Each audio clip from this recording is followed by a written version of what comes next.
aussi une question, voilà, pour rejoindre à ça. Je sais que notre liste, en fait, elle est vachement attachée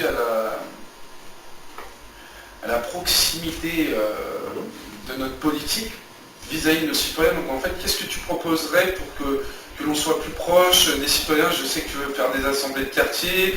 Si tu peux un petit peu, voilà, expliquer aux gens qu'est-ce qu'on proposerait pour qu'ils se sentent d'autant plus impliqués dans notre ville que maintenant, pourquoi voilà, que les citoyens de notre ville soient vraiment au cœur du projet de notre liste. Alors nous, ce qu'on propose, c'est des comités de quartier, des comités de quartier qui aient des vrais pouvoirs de concertation, de décision et avec aussi une intervention sur une partie des investissements de la ville. Comité de quartier qui du coup serait aussi le contrepoids, le garde-fou que les citoyens de Boulins pourraient avoir face à cette eurométropole dont je parlais à l'instant, dans laquelle les citoyens auront très peu de place. Donc ça leur permettra de pouvoir suivre au plus près ce qui se passera dans l'agglomération, dans la métropole, dans la commune, de participer, de faire des propositions, de véritables propositions, pas simplement savoir à quelle heure on ramasse les poubelles, mais vraiment savoir sur l'aménagement du quartier, qu'est-ce qu'on peut faire, qu'est-ce qu'on peut proposer comme nouveauté, comme aménagement, qu'est-ce qu'on peut faire, qu'est-ce qu'on peut prendre comme initiative citoyenne, sociale, culturelle, toutes ces choses qui manquent à l'heure actuelle dans la commune, puisque pour l'instant la démocratie participative du maire, ça consiste surtout à faire des grandes réunions où il explique ce qu'il va faire et il demande aux citoyens ce qu'ils en pensent, sachant qu'il ne changera pas grand-chose à sa décision. Donc nous, ce qu'on souhaite, c'est pas fonctionner de cette manière-là, donc pas du haut vers le pas une descente d'information, mais un travail de concertation à même niveau, donc avec des comités de quartier où siégeront des élus qui auront autant de pouvoir que n'importe quelle personne qui siégera dans ce comité de quartier. Donc des comités de quartier qui seront composés essentiellement de citoyens, qui seront vraiment au même niveau que là les élus à l'intérieur. Alors, je sais que dans notre liste, en fait, on est vachement attaché au désenclavement des quartiers. Car pour nous, cela nous pose beaucoup de problèmes, que les quartiers se sentent exclus de notre ville. Donc, est-ce que tu pourrais nous dire quelques propositions, voilà, pour permettre aux quartiers aulinois notamment d'être désenclavés, parce que c'est vrai qu'on a le centre-ville qui est fort, mais tout ce qui est autour, c'est abandonné, donc c'est quand même problématique pour notre ville. Donc est-ce que tu peux nous faire part de... Oui. Alors c'est vrai que Moulins a une spécificité, c'est que pour l'instant, tous les grands investissements, tous les grands aménagements concernent la Grande Rue et les alentours. C'est un choix politique fait par le maire, et de ce qu'on en sait pour le prochain mandat de ces propositions, ça va rester encore sur la Grande Rue et les alentours. Et donc on se retrouve avec des quartiers comme le Golfe, comme la Soleil, comme Clément-des-Ormes, comme Ampère, Jacquard, qui sont pourtant pas si éloignés que ça du centre-ville, mais qui sont loin de tout ce qui est service, de tout ce qui est commerce, de tout ce qui est transport en commun. Ils sont mal desservis, ils sont mal équipés, ils manquent de dynamisme, il n'y a pas d'initiative à l'intérieur et il n'y a pas de volonté politique d'y faire quoi que ce soit. Donc pour l'instant, tout se situe sur le centre-ville. Et nous, ce qu'on souhaite, c'est au contraire ramener, de faire Moulins une seule et même ville. C'est-à-dire avec un ensemble de quartiers, que ce soit le centre, que ce soit le Golfe, que ce soit la Soleil, que ce soit tous les quartiers, mais que tout le monde ait l'impression, le sentiment, se sente vivre dans la même commune, partager la même commune, et qu'on n'ait plus le sentiment de, à un moment, quand on franchit une voie ferrée ou quand on franchit une rivière, avoir l'impression de changer de ville. Non, on est toujours dans la même. Et nous, ce qu'on souhaite, c'est travailler avec les populations des quartiers pour y remettre de la vie publique déjà, en y mettant des points services publics, où les gens pourront avoir un relais de la mairie, un relais peut-être de la poste, un relais des TCL, puisqu'il y a des quartiers où les gens ne peuvent même pas acheter des tickets de bus, et pourtant quand ils veulent en sortir, ils sont bien obligés de prendre 2 bus, et donc ils payent 2 € s'ils n'ont pas les moyens d'acheter des tickets d'avance. On pense aussi important d'y mettre des distributeurs de billets, parce qu'il y a aussi ça qui manque cruellement dans ces quartiers-là. S'ils veulent retirer de l'argent, il faut qu'ils aillent impérativement dans le centre-ville.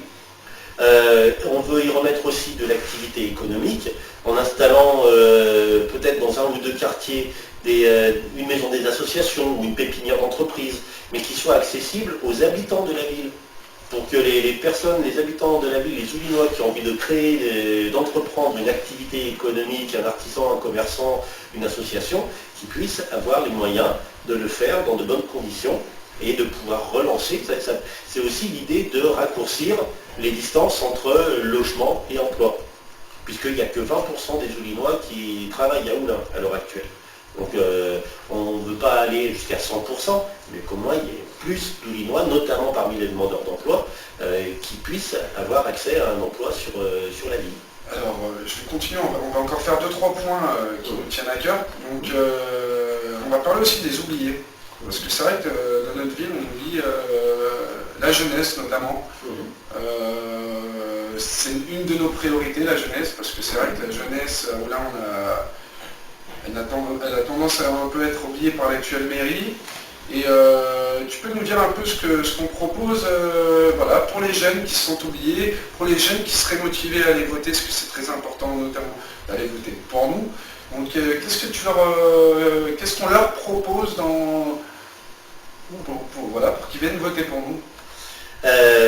Qui viennent voter pour nous s'ils le souhaitent, mais ce qu'on leur propose de toute façon, même s'ils ne votent pas pour nous, on s'adressera à tous les jeunes, c'est d'abord, effectivement, on fait le constat que pour les jeunes, notamment le soir, les jeunes d'Oulin qui veulent se retrouver et partager un moment convivial, il n'y a rien à leur disposition, ils sont obligés de partir sur Lyon.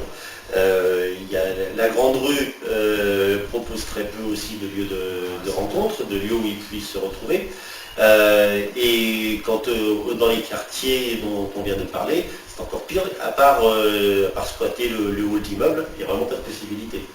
Donc nous, ce qu'on propose, c'est de mettre à disposition des jeunes des lieux qui appartiennent à la mairie, qui soient gérés par la mairie, mais qui seraient du coup co-gérés avec des associations de jeunes et encadrés par des professionnels diplômés et qualifiés qui leur permettraient de travailler, d'avoir un lieu où ils se rencontrent, de pouvoir échanger de manière conviviale et puis pouvoir aussi petit à petit mettre en place des projets dans leur quartier, mais aussi des projets au niveau de la ville, des projets qui aillent au-delà. Il y a aussi un gros point dont on a eu beaucoup d'écho, c'est les transports beaucoup d'Oulinois se soucient des transports. Tu sais très bien que la circulation au Oulin n'est pas évidente et que les transports communs, on aimerait les améliorer. Donc qu'est-ce qu'on propose pour améliorer les transports sur notre commune? Pour les transports, il y a effectivement de gros besoins, puisque j'en parlais aussi là, pour ces fameux quartiers qui sont délaissés. Il y a moins de transports en commun qui passent, voire même plus. À la Soleil, par exemple, avenue Jean Jaurès, depuis que le métro est ouvert, les bus évitent la Soleil et contournent la Soleil en passant par la gare. Donc ce qui fait que beaucoup d'habitants de la Soleil ne sont plus desservis directement par les transports en commun. Au Golfe, il n'y a qu'un seul bus qui en plus est souvent l'objet de retard du fait de la forte circulation qu'il y a sur l'agglomération. Si on va à Clément-des-Ormes, c'est encore pire. À part le bus qui monte à Sainte-Foy, il n'y a vraiment rien.